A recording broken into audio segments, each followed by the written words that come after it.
Pathfinder 2nd Edition is a game I've been really into for a long time, mainly because it is a game, honestly, is the most mechanically satisfying tabletop games I think I've ever experienced. Though, one of the issues I've had, it's not even really an issue, it's more of a me problem, is I'm not a major fantasy guy.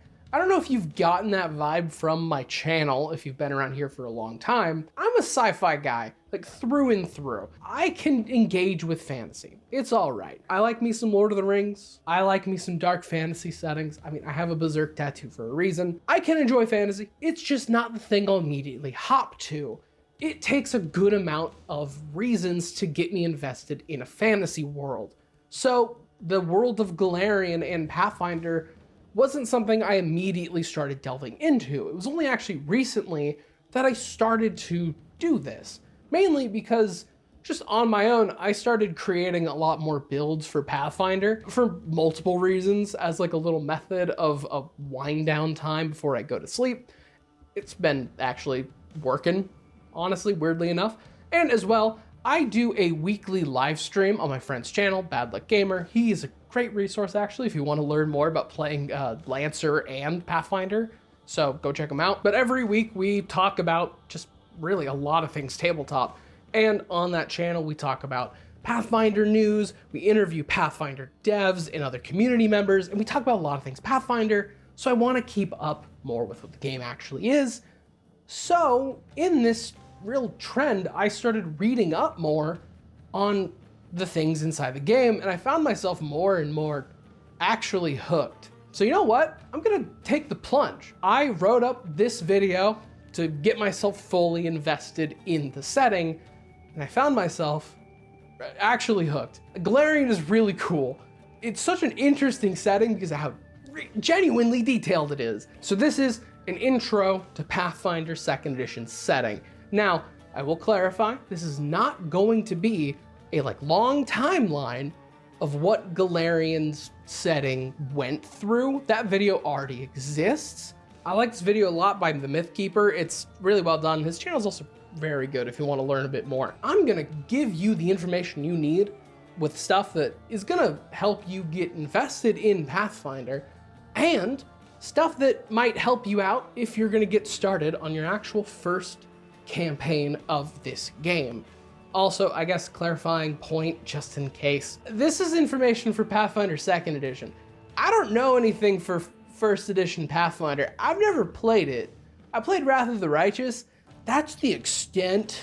Thank you to all my channel members for making these videos possible. And a special shout out to Christian Voorhees for subscribing at the highest level.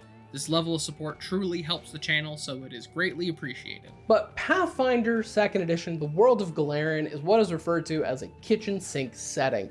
Now, people that don't know what that means, a kitchen sink setting is basically a giant setting with a lot of different influences all shoved together. It's like a bunch of dishes in a big old sink. Golarion has this all over. It's a wild mix of different influences, cultures, mythologies, all just put together in one setting, which I adore. Golarion has a lot of real world cultural influences and mythology in it, which is so cool. The history buff in me and the mythology buff in me is delighted, because I don't know how much I can express how genuinely happy I was to see a fantasy setting actually and well put take inspiration from African and Asian mythology and culture. And as well, Pathfinder is really big on just doing their own thing, which is actually something they've been doing with their recent remaster, taking stuff that is more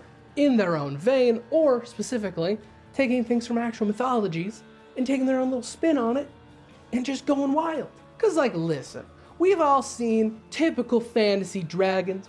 Yeah, we get it. There's red dragons and blue dragons. Yeah, you want to get extra crazy, extra interesting on the pretty basic level. We got some new rock dragons that can somehow fly. We have hell dragons that burn hellfire. And my new favorite, I love this guy, the conspirator dragon. Oh yeah, you have a green dragon that can shapeshift. Yeah, this is a dragon that he doesn't just shapeshift, he creates a skin flesh suit that he wriggles his way into to turn into a smaller humanoid shape. You want some body horror in your dragon? We got it. I love this guy. But let's actually talk about Golarion itself. What is Golarion? What's the vibe? Well, like I said, I'm not actually gonna get into a full timeline. The only thing I can really do to give a sum up of like the history of this place, this is what I normally do when I cover a setting, like my big overview videos that I have done before. I can give a pretty basic summary as quickly as I can. It's actually very well detailed. If you're a fan of like having your fantasy setting like exactly chronicled from the beginning, you'll have this. It's all here. Bare basic setting beginnings. Long ass time ago, a pretty apocalyptic event known as the Earthfall happened. Some pretty gross monsters called down some meteors and messed up the surface of Golarion. It cracked the continents. It sent everybody living on the surface, like the dwarves, the elves, the humans, back to the Stone Age. It was pretty bad. Now, coming out of the rubble, a while later, it took some time to rebuild and kind of advance that tech tree, was one dude, this immortal dude known as Eridan. Now, Eridan would come out, and specifically, he found this shard known as the Starstone. He led a mass of humans to rebuild around this Starstone, where he would create a giant city around it. Specifically, the city of Absalom, where he would use this stone to ascend to godhood. Because there's something about this stone. It came from space, it gives him the power of like foresight and to tell prophecy, and it will test your mettle and your willpower. And if you can survive this test, you will ascend to godhood. Other characters have done this, by the way. There are a couple of other gods that have done this test and are now gods. He literally raised an island like from this ocean, and now there's a giant island and city built around it. Eridan became the god of humans. Now, he would lead everybody with his prophecies. Everyone kind of flocked to him as well, because holy shit, this dude's leading us out of the dark ages, because he's kind of advancing the tech tree a lot. Bad things would start to happen, and as well, mainly because he mysteriously died. It was pretty bad. Everyone thought it was going to be pretty chill in these cataclysms, because don't worry, the prophecies are going to be fine. No, they're not. He died mysteriously. Now, this leads us to the current era of Pathfinder, which is what is set in the Age of Lost Omens. Everything is set in these ages. The Age of Lost Omens is defined as an age where there are no more prophecies. No one knows what is going to happen in the future. Everything is self-determined and free will. You have to make your own future. You have to set out and figure out what's going on. This is a setting where a long ass time ago, everything basically got reset. So you have to explore, adventure. There are old ruins from like 20,000 years ago. It's crazy. Which is honestly a pretty decent campaign starter. I mean, if you want a pretty good, easy concept, then there actually is a group known as the Pathfinder Society. It's, you know, where the game's name kind of comes from. Pathfinder Society centered in Absalom, which is like, it's like the most important city in Pathfinder. It's like the Baldur's Gate or the New York. They're centered in Absalom, and they basically send people out, this adventuring guild, to go explore the world.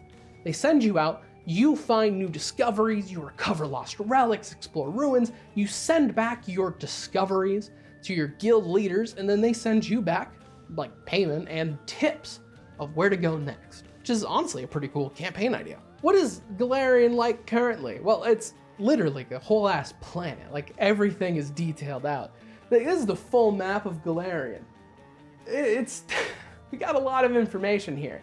And like I mentioned before, this is a kitchen sink setting. If you can think of a vibe, we got it. You want barbarians fighting robots? Bada bing, we got it. We want Russian ice witches in Rasputin? We got it. I am not joking. There's an adventure path where you go to 20th century Siberia and you have to fight Rasputin. He's a level 18 oracle. You have to fight like a 20th century Russian military as like a fantasy character. This is not a joke.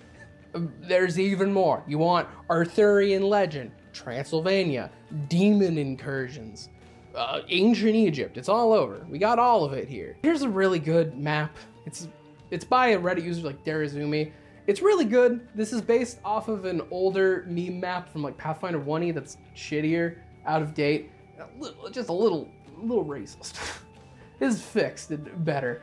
So, as you can see, there's a wide variety of influences. Obviously, this is dumbed down, memed on. Every single like joke thing here is actually like referencing a large piece of like hard work and lore that is detailed out, which is the very, very fun part of Golarion. Everything is just thought out and detailed. Genuinely speaking, if you want a great read, even if you're not gonna play Pathfinder, just get yourself one of the world guides and just read through it. They're genuinely good, like super fascinating. I love the Lost Omen World Guide and the Mwangi Expanse books. They're so good. Oh my god. The Tian Sha World Guide, I'm so hyped for. I'm so pumped. It's coming out soon. But yeah, it can be a lot. I understand that, like, seeing that map, it can be a little overwhelming. Honestly, the thing about also having a big kitchen sink setting is you're basically gonna get what you put into it. If any of those vibes do not like interest you at all, just don't put your players there. That's it, that's the solution. Honestly, there's only a couple that you could really start out in. Like there's some of the main places that show up in like the core book. I'll just mention those because I think they're pretty good areas to like get your start in. Like of course you have Absalom, which is like a main settle point. It's pretty normal. But other than that, we have the Eye of Dread, which is the location where a pretty scary lich rose up recently, a dude known as the Whispering Tyrant, who raised up a giant army of the undead. Pretty nasty. Oh, do you want to go on an epic adventure? You can go to the Saga Lands. Because it turns out when you go up north to that area I talked about with like the ice witches and Rasputin, yeah, it's like full of Vikings and witches and hags. Turns out, just as a part of the landmass, I guess, it's just the place where if you're going on an adventure, it's just cosmically going to be cooler. Maybe you want to go on a pirate adventure. Well, go on the high seas. There are pirates all over, all held in place by what is known as the Hurricane Queen and her massive fleet army of pirates and giant sea monsters. Those are the two things that are keeping the pirate population down. Also, while you're in the high seas, please do not go near the giant hurricane you see on the map. This hurricane has been here for over a century. It has not left. It came around when Aridin died. We don't know why.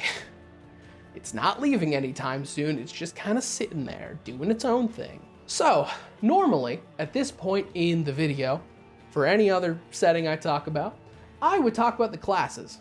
Here's the problem though. Pathfinder has 23 classes. By the end of 2024, it's going to have 25 because we're getting 2 new classes, Animist and Exemplar. I'm very hyped for Exemplar, by the way. The Exemplar is a demigod class. You're gonna be able to play the son of a god, and I'm so pumped. I'm only gonna give you a teaser of some of the classes that are unique to Pathfinder setting and might interest you. Nothing too crazy, honestly, just a few. You know what? Well, let's start nice and simple, nice and easy breezy. Do you wanna play a character from the Last Airbender universe? Play the Kineticist. It's so simple. Just pick one of the main elements.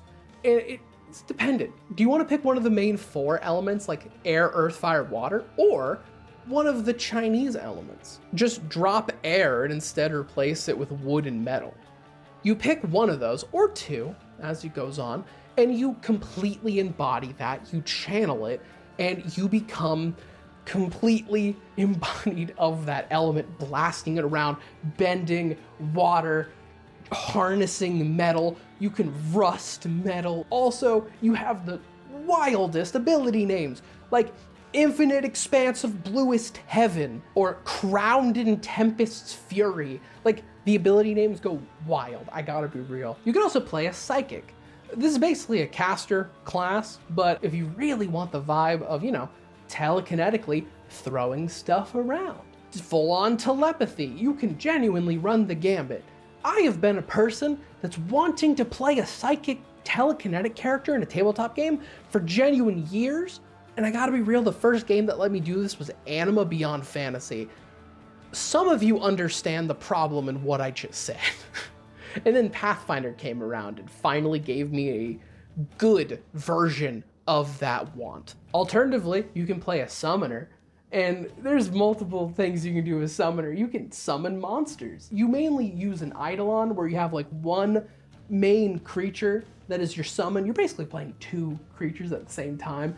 It's very cool. I have a character concept I'm still working with where I'm basically playing, and this actually works a little too well.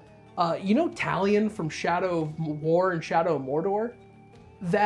There's also Thaumaturge. Have you ever wanted to be Geralt of Rivia? So this is how you can go full monster hunter, where you've read a lot about monsters. So you have a wide array of implements to exploit monster weaknesses, where you can quickly manufacture something to exploit a weakness. And you build something, and now, boom, you can mess up a monster's day. But oh no, the monster you're fighting might not have a weakness, or you have never read about this creature. How do you deal with it? Well, there's an important detail. The skill that you actually use to exploit weakness is a charisma skill. It is not an intelligence skill. You're operating off pure vibes, baby. So you brute force it. You just make something up, and you make them weak to you, which is supremely based. And the last one I'll talk about is Investigator. If you ever wanted to play like an actual like detective character fully built around that, well, you can. Investigator is all about that intelligence, that's solving the crime. You want to go full Columbo, you actually can, with full on like just one more thing questions. And on the other hand, you know that Robert Downey Jr. Sherlock Holmes movie? You actually have the play style. You don't just walk up and attack a guy. No. You plan out your attack first. You fully visualize the attack, and then you do it once you know it works. So then you can move in and discombobulate. And now, you're still here. If anything that I just said got you interested in trying out Pathfinder, I do have actually really good news. It's genuinely super easy to get into this game. The tools are out there.